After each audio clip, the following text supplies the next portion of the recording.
Hi friends. என்ன இவங்க அம்மியில் அரைக்கிறாங்க, இவங்களுக்கு அம்மியில் அடிக்கடி யூஸ் பண்ணுவாங்க போல் அப்படின்னு சொல்லிட்டு நினைக்க வேண்டாம். வேறு வழி இல்லாத நேரத்தில் மட்டும்தான் நான் அம்மி அரைப்பேன். மற்ற நேரம்லாம் என்னால் அம்மி அரைக்கலாம் முடியாது. இதையுமே நான் கஷ்டப்பட்டு அரைச்சிட்ருக்கேன். வீடியோ ஃபுல்லாக பார்த்தாலே உங்களுக்கு தெரியும். மிக்ஸி கோளாறாக போச்சு. தோசை எல்லாம் ஊற்றியாச்சு. சட்னி ஆட்டும்போது பார்த்திங்க அப்படின்னா மிக்ஸி கோளாறாக போச்சு. அதோட சரி அம்மியில் அரைச்சிடலாம் அப்படின்னு சொல்லிட்டு அரைச்சிட்ருக்கேன். இன்றைக்கி வீடியோ என்ன அப்படின்னு பார்த்தீங்க அப்படின்னா, ஒரு சிஸ்டர் என்கிட்ட கேட்டிருந்தாங்க, கமெண்ட் பண்ணியிருந்தாங்க, ஹஸ்பண்ட் அண்ட் ஒய்ஃப் ரிலேஷன் பற்றி வீடியோ போடுங்க அப்படின்னு சொல்லிட்டு. அதுக்கான வீடியோ தான் இன்றைக்கி. அதாவது எனக்கு மேரேஜ் ஆகி 10 வருஷம் ஆகுது. நான் ஹஸ்பண்ட் அண்ட் ஒய்ஃப் ரிலேஷன் பற்றி சொல்கிற அளவுக்கு ரொம்ப பெருசாக எனக்கு எதுவும் தெரியல. பட் எனக்கு தெரிஞ்ச விஷயங்களை நான் ஷேர் பண்ணியிருக்கேன். என்ன கேட்டால் அம்மா, அப்பா, அண்ணன், தங்கச்சி, அத்தை, மாமா, சித்தி, சித்தப்பா, என் ஃப்ரெண்ட்ஷிப் கூட அதுவாகவே அமைகிற ஒரு உறவு தான்.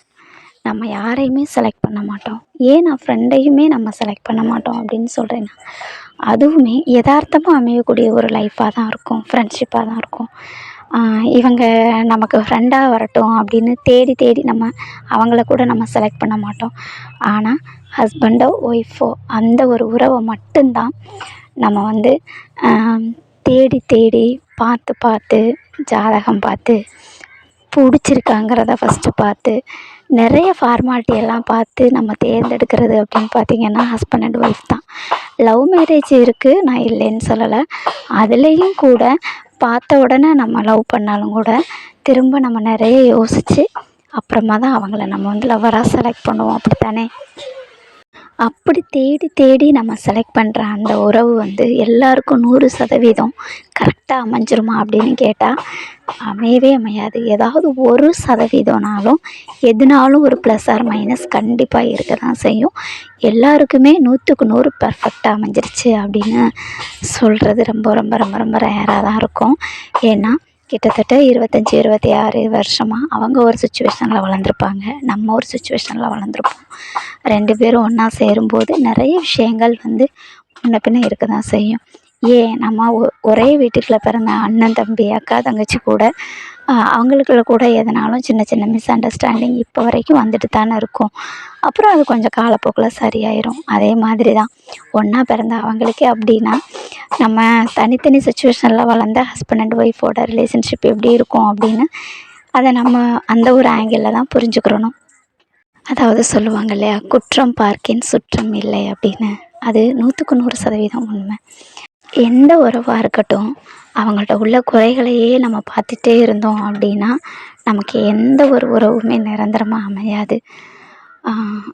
இன்னொன்று, என்னை மாற்றின ஒரு விஷயம், நான் கூட ஒரு வீடியோ போட்டிருப்பேன், என்னோடய லைஃப்பை வந்து மாற்றின ஒரு 3 விஷயம் அப்படின்னு. அதில் முக்கியமான ஒன்று, நீங்கள் எந்த உறவுகளோட என்ன ஒரு பிரச்சனையாக இருந்தாலும் இந்த ஒரு விஷயத்தை மட்டும், இந்த ஒரு வாக்கியத்தை மட்டும் மனசில் நினச்சி பார்த்துக்கிட்டிங்க அப்படின்னா அவங்களோட எப்பேற்பட்ட பிரச்சனை இருந்தாலும் நம்மளே வழியே போய் பேசிடுவோம்.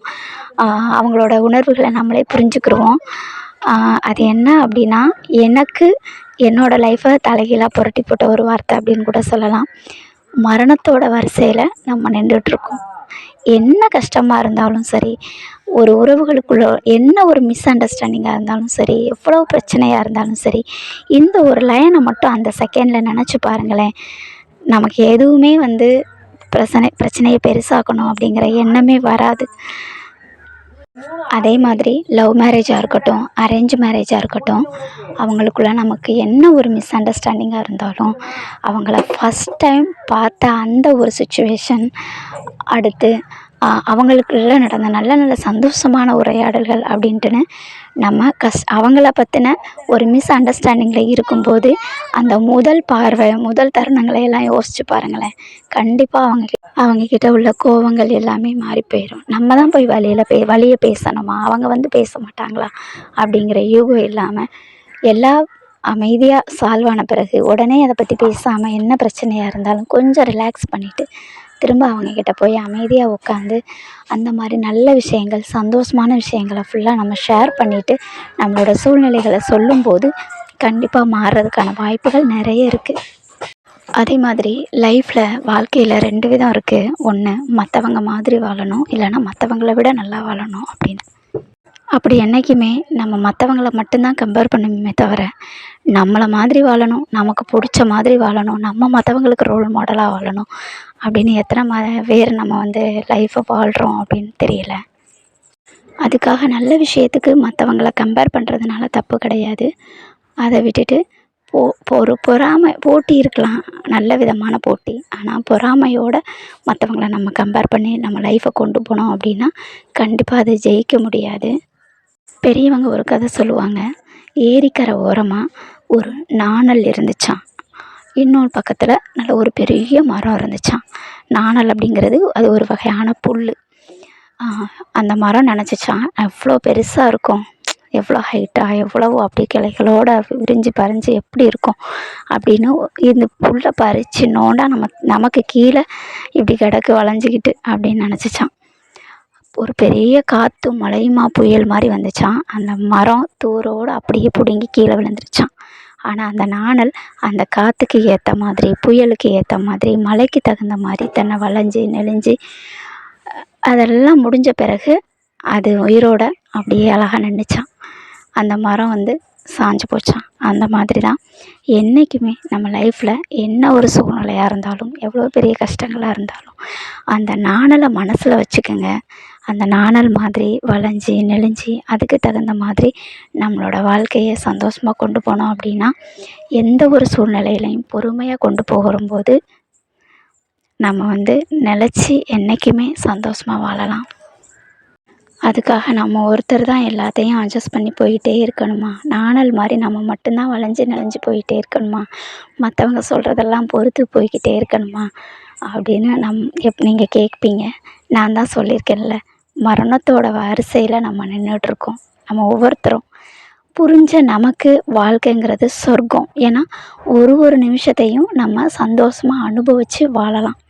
நானுமே ஆரம்பத்தில் என்னை யாராவது ஏதாவது சொல்லிட்டாலோ, இல்லை ஒரு விஷயம் சின்னதாக நடந்துட்டாலோ ரொம்ப ஃபீல் பண்ணுவேன். நிறைய விஷயங்களை டக்குன்னு பேசிடுவேன். ஆனால் என்னை மாற்றின இந்த ஒரு வரி, இந்த ஒரு வாக்கியம் கண்டிப்பாக யாருக்காவது யூஸ் ஆகியிருக்கும் அப்படிங்கிறதுக்காக தான் இந்த ஒரு விஷயத்தையும் நான் உங்ககிட்ட ஷேர் பண்ணியிருக்கேன்.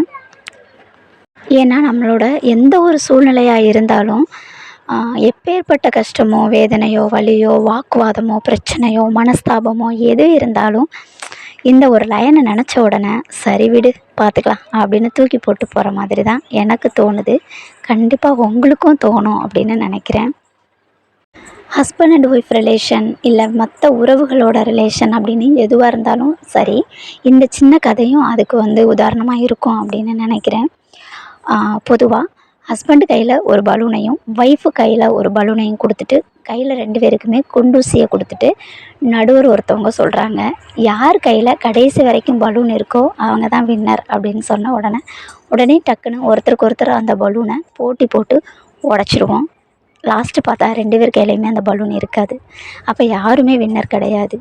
இதே அவங்க கொஞ்சம் யோசித்து 2 பேருமே எந்த பலூனையுமே உடைக்காமல் அவங்க கையில் வச்சுருந்த பலூனை அவங்க வச்சுட்டு நின்றுருந்தாங்க அப்படின்னா லைஃப்பில் அந்த கேமில் எப்படி 2 பேருமே வின்னரோ அதே மாதிரி லைஃப்லையுமே 2 பேருமே வின்னராகவும்.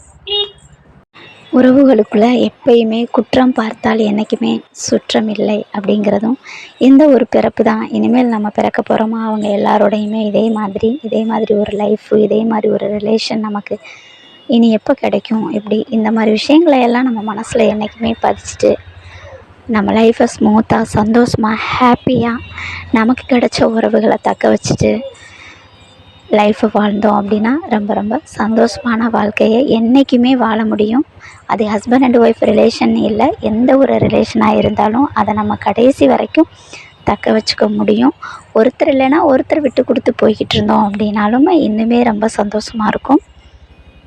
இருந்தாலும் வெளிப்படையாக தனியாக நான் பேசுகிறத விட அந்த இடத்துல இருந்து அனுபவிக்கிறவங்களோட வலியும் வேதனையும் அவங்களுக்கு தான் தெரியும். ஸோ ஒரு சில விஷயங்கள் காலப்போக்கில் அதுவாகவே மாறும், காலம் கடந்து போகும் அப்படின்னு மனசில் நினச்சிட்டு நம்மளோட மரணத்தின் வரிசையில் நம்ம ஒவ்வொருத்தரும் நிற்கிறோம் அப்படிங்கிற வரியவும் மனசில் வச்சுட்டு சந்தோஷமாக லைஃப்பை கொண்டுட்டு போங்க. கண்டிப்பாக இந்த வீடியோ உங்களுக்கு யூஸ்ஃபுல்லாக இருந்திருக்கும் அப்படின்னு நான் நம்புகிறேன். நான் ஃபாலோ பண்ணுற ஒரு சில விஷயத்தை உங்ககிட்ட ஷேர் பண்ணதில் எனக்குமே ரொம்ப சந்தோஷமாக இருக்குது. அடுத்த ஒரு வீடியோவில் அடுத்த ஒரு பதிவில் உங்களை நான் மீட் பண்ணுறேன். அது வரைக்கும் நம்ம சேனலை சப்ஸ்கிரைப் பண்ணாமல் இருக்கிற ஃப்ரெண்ட்ஸ் சப்ஸ்கிரைப் பண்ணிவிட்டு பக்கத்தில் இருக்கிற பெல் பட்டனையும் ஆளுங்கிற ஆப்ஷனையும் கிளிக் பண்ணிவிட்டு வீடியோஸ் பாருங்கள். இந்த வீடியோ உங்களுக்கு பிடிச்சிருக்கு அப்படின்னா லைக் பண்ணுங்கள். புதுசாக வந்திருக்காங்க, லாஸ்ட்டாக நம்ம போட்ட வீடியோஸ்க்கு கூட கிட்டத்தட்ட ஒரு 18 ஃப்ரெண்ட்ஸ் சப்ஸ்கிரைப் புதுசாக பண்ணியிருக்கீங்க. அவங்களுக்குமே ரொம்ப ரொம்ப ரொம்ப நன்றி. என்னோடய பழைய வீடியோஸ் எல்லாம் நிறைய போட்டிருக்கேன். அதையும் டைம் இருக்கும்போது புதுசாக வந்த சப்ஸ்கிரைபர் பாருங்கள். கண்டிப்பாக வாழ்க்கை நம் கையில் சேனல் உங்களுக்கு என்றைக்குமே சப்போர்ட்டாக இருக்கும் அப்படின்னு நம்புகிறேன். தேங்க்யூ.